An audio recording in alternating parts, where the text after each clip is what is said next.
Écoutez le bruit du silence. Vous me retrouvez une fois de plus, une fois n'est pas coutume, dans la vallée de Chevreuse, quelque part dans les bois, où je profite une fois de plus du calme de la forêt, loin du tumulte parisien, mais je vais pas en profiter très longtemps puisqu'il faut que je vous présente cette voiture et j'ai très peu de temps pour la présenter. La raison pour laquelle cette vidéo sort aussi tard, les plus observateurs d'entre vous et surtout ceux qui me suivent sur Instagram, c'est ici, savent que j'ai déjà essayé cette voiture il y a quelques mois, mais la raison pour laquelle j'ai jamais sorti la vidéo, c'est parce qu'on va dire que j'ai eu un petit souci avec la voiture qui m'a empêché de vous la filmer correctement, je vais vous expliquer ça tout à l'heure, et surtout là j'ai très peu de temps pour vous la présenter, parce que ce soir je récupère une voiture. Ça fait depuis sa sortie à peu près que j'ai envie de l'essayer, je pense que la marque de celle-ci va vous donner un petit indice, c'est un petit jouet 4 roues motrices un petit peu énervé, je le récupère ce soir donc il faut que je me dépêche, j'ai environ 1 heure pour vous présenter la voiture. Mais bref, aujourd'hui on parle de la Toyota GR Supra, 3 litres évidemment.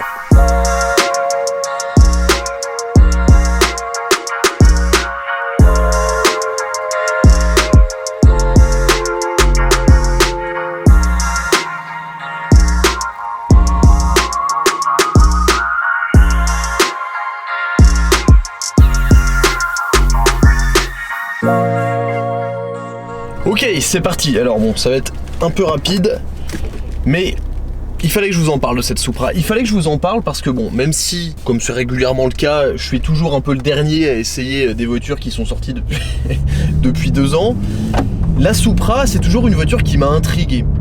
Déjà parce que bon, il faut déjà parler de ce qui est évident, c'est un Z4 M40i coupé. Déjà, ça, on en est sûr, même si Toyota a retravaillé le moteur, même si Toyota s'est occupé du réglage des amortisseurs et du châssis en général sur la voiture, une fois qu'on rentre dans la voiture, on le sait, c'est du BMW. Pour autant, à l'extérieur, dites-moi ce que vous pensez du look, mais je le trouve vraiment fantastique. Ok, il y a du plastique, il y a des fausses entrées d'air, etc. Mais je trouve que la voiture est très belle. C'est un beau coupé bien proportionné, la cabine est bien reculée, on sent que le conducteur est assis sur le train arrière, il y a ce long capot. Je trouve que la voiture est très élégante, en plus on n'en voit jamais, donc ça c'est plutôt cool. Après, est-ce qu'il y a une raison à ça? Peut-être, on va y venir. Mais extérieurement, je trouve que la voiture, elle a beaucoup de caractère et les gens la remarquent. Au niveau de l'intérieur, je l'ai dit, bon, c'est clairement du BMW. Je trouve pas que ce soit une mauvaise chose parce que quand on est habitué à des voitures BMW, on se sent pas perdu. Le seul défaut pour moi de cet intérieur, c'est son côté un peu terne, surtout là dans cette finition en cuir noir, c'est quand même un petit peu triste. Surtout qu'il y a déjà pas beaucoup de luminosité dans la voiture, le ciel de toit est très bas, le tableau de bord est assez haut. On a vraiment l'impression d'être dans une voiture de sport, on est assis très bas, la position de conduite est excellente, mais ça manque un peu de fantaisie à l'intérieur. Point noir également pour le volant que je trouve juste horrible. On sent que c'est des anciennes générations de volants BMW, mais c'est pas son plus gros point fort. Mais bon, trêve d'analyse journalistique. Moi, ce qui m'intéresse vraiment sur cette voiture, c'est ce qu'elle propose. Et surtout, c'est ce face à quoi elle se place, c'est-à-dire le 718 Cayman, la M2, et bien sûr, je l'aime bien, l'Alpine A110. Bah oui, parce qu'en termes de tarifs, ça commence à un peu plus de 65 000 euros, entre 65 et 70 000 euros. Celle-ci est à juste au-dessus de 70 000. C'est exactement les tarifs d'une A110S, c'est les débuts des tarifs d'un 718 Cayman, et c'est à peu près les tarifs d'une BMW M2. Donc c'est une proposition qui est vraiment intéressante avec un pédigré un peu différent. Forcément on a le nom Supra, alors même si cette Supra 5e génération ne s'aligne pas complètement avec les Supra ancienne génération, là on est sur une voiture allemande plus qu'une voiture japonaise, il faut le dire, et elle a quand même son petit truc à elle. Et lorsque j'avais pris la voiture il y a quelques mois, j'avais fait environ 1000 km avec. Et au bout de 500 km, j'étais déjà conquis par la voiture.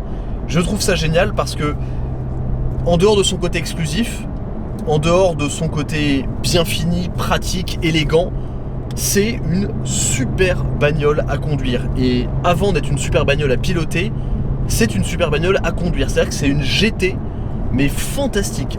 Il y a de la place à l'intérieur, on a les sièges chauffants, tout ce qu'il faut en termes de système d'infodivertissement, une bonne sono, Apple CarPlay, énormément de coffres. Il y a 280 ou 290 litres de coffre, je crois, mais j'ai mis tellement de choses dans le coffre, même moi j'étais surpris.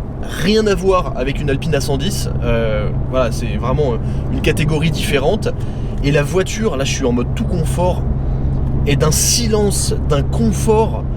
J'étais bluffé. À 135 km/h au régulateur sur l'autoroute, vous n'entendez pas la route. Vous êtes vraiment dans un cocon. Et ça, j'avoue que ça m'avait vraiment bluffé. C'est beaucoup plus raffiné en termes de suspension et d'habitabilité qu'une Alpine A110. C'est, je trouve, un peu plus confortable qu'une M2.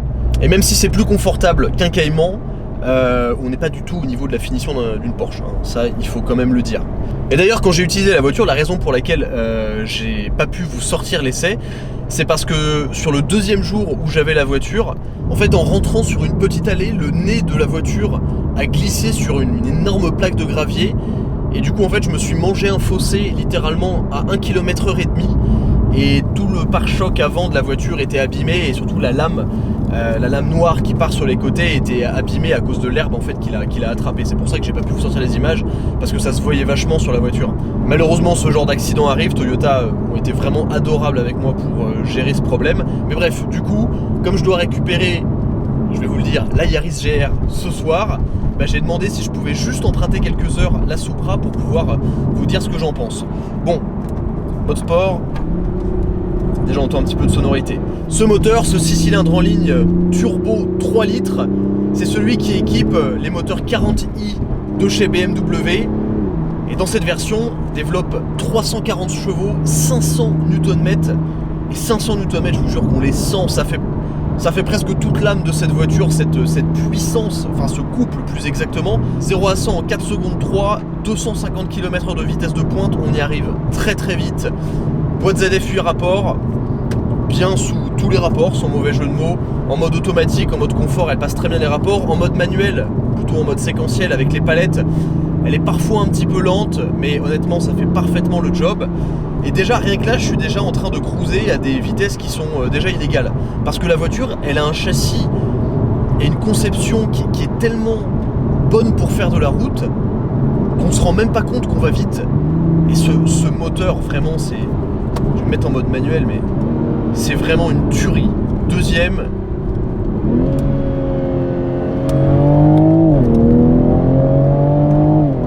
Le couple que vous avez à 3000. D'ailleurs, c'est marrant parce que la voiture, elle est presque pas jouissive quand on tape dedans comme ça. En fait, elle est plus jouissive quand là, par exemple, je suis en 5ème à 3000 tours minute. Ce qui est vraiment jouissif, c'est la relance. La relance sans effort et la vitesse qui monte, qui monte. Ça, ce moteur, il est incroyable. Dans ces versions modernes, le son est très très feutré. C'est dommage parce que, on le sait, sur des BMW 140i ou même 340i avec des lignes d'échappement un peu libérées, ça fait un son fantastique. Là, bon, c'est pas son point fort, le son, on va dire. On a une petite sonorité, mais ça s'arrête là. Donc pour l'instant, la voiture, elle a quand même beaucoup d'avantages. On a l'exclusivité, on a l'exclusivité face à la concurrence, on a l'agrément de conduite, on a ce moteur qui est vraiment, vraiment génial. Et la cerise sur le gâteau dans cette voiture, pour moi, c'est le châssis. Et quand on ajoute cet ensemble châssis et direction dont je vais vous parler dans 2 secondes à tous les avantages déjà présents de la Supra, l'exclusivité, le moteur, le look, la praticité, l'ergonomie, même si c'est pas très intéressant, mais c'est vrai, c'est vraiment une voiture pratique, enfin une voiture de sport pratique. Et ben là c'est vraiment génial. Les ingénieurs de Toyota qui ont pour le coup bossé sur le châssis, et ben on voit vraiment la différence avec le Z4 M40i qui est beaucoup plus souple, beaucoup moins précis. Là on a une direction qui est très directe. Et c'est marrant parce que les suspensions sont quand même assez souples sur cette Supra. La voiture, elle a un gros caractère joueur. Vous aimez le drift, vous aimez les grosses dérives, avec ça vous êtes servi. Hein. Première, deuxième, sur une route un petit peu grasse, c'est Holiday on Ice.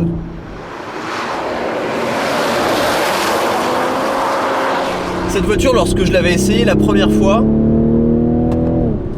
je l'avais appelée la M2 japonaise.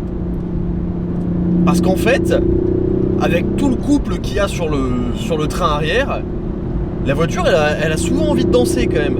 Et autour d'un rond-point, autour d'un petit virage adapté à ce genre d'usage, elle est d'un équilibre, je vais pas le faire en vidéo parce qu'on est sur la voie publique, mais elle est d'un équilibre et d'une facilité à mener, c'est vraiment un régal. Et vous avez tellement de rage du moteur, même bas dans les tours, que la voiture elle est vraiment très douce dans son comportement, vous pouvez vraiment savoir ce qu'elle va faire, et c'est une voiture qui est, je trouve, très excitante à conduire, parce qu'on a toujours une espèce de petite appréhension sur le comportement de la voiture. On se dit, est-ce qu'elle va pas me mettre un petit coup de chassé de l'arrière, est-ce que tout va passer?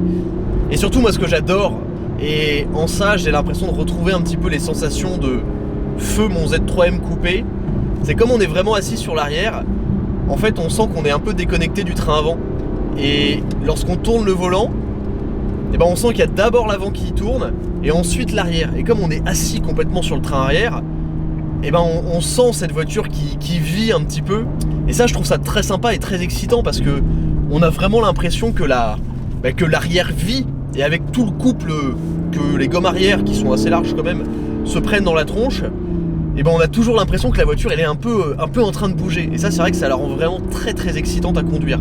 Je pense pas que ça soit une voiture qui soit très efficace, parce que elle est suspendue assez souplement quand même avec les suspensions en sport. En revanche, c'est une voiture qui est super fun.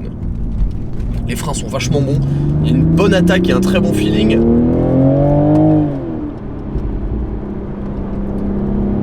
Ah, je fais attention parce que la route est assez grasse, mais on a un train avant qui est super... Ouais, ça glisse, ça glisse. Là ça glissait en haut de troisième.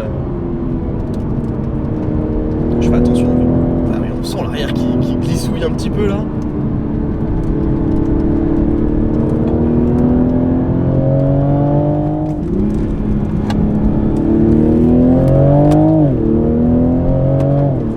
Qu'est-ce que ça tracte.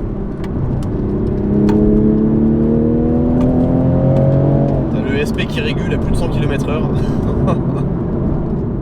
Mais c'est vraiment une voiture qui me plaît énormément, parce qu'en fait je me vois vivre avec au quotidien très facilement, et ça c'est pas toutes les voitures qui me le font, mais ça j'en ferais bien un super daily ultra polyvalent, mais avec une vraie touche de sport. Bon, il y aurait 2-3 petites améliorations surtout au niveau sonore à apporter, mais quand même. Et je suis intrigué de connaître votre avis, parce que on me pose assez souvent la question, que ce soit par message privé ou dans les commentaires. Souvent je reçois des messages qui me disent: Erwan, j'hésite entre une Alpine, une M2, j'ai un budget de 50-60 000 euros, qu'est-ce que je prends? Si vous pouviez considérer cette voiture face à une M2, face à, je sais pas moi, une Porsche 997, une Porsche 980, qu'est-ce que vous prendriez? Effectivement, quand je la compare à un Cayman 980, j'ai pas envie de la prendre celle-là. Mais face à une M2, franchement, pourquoi pas? Faudra juste changer le volant, quoi. Ce qui est certain, et il faut le souligner, c'est qu'en ce moment Toyota nous sort quand même des petites pépites, parce que entre la Yaris GR qui est exceptionnelle, enfin que j'ai hâte d'essayer tout à l'heure, là je l'ai pendant plusieurs jours, on va vous faire une super vidéo, la nouvelle Toyota GR86, donc la remplaçante de la GT86 qui va arriver, qui a l'air bien sympathique quand même, avec plus de 200 chevaux, boîte manuelle, autobloquant en propulsion, avec un poids très contenu. C'est quand même super sympa. Cette Supra qui existe en 2 motorisations, avec le 6 cylindres et avec le 4 cylindres. Alors le 4 cylindres je l'ai essayé, j'ai pas été très convaincu, parce que ça a vraiment rien dans le sac, quoi. La voiture reste jolie, mais en termes d'agrément, ça n'a de mythique que le nom, quoi, honnêtement. En 6 cylindres je trouve que c'est vraiment bien. Cette vidéo c'était plus une réflexion autour de la Toyota Supra, plus qu'un véritable essai très complet comme j'aime le faire d'habitude.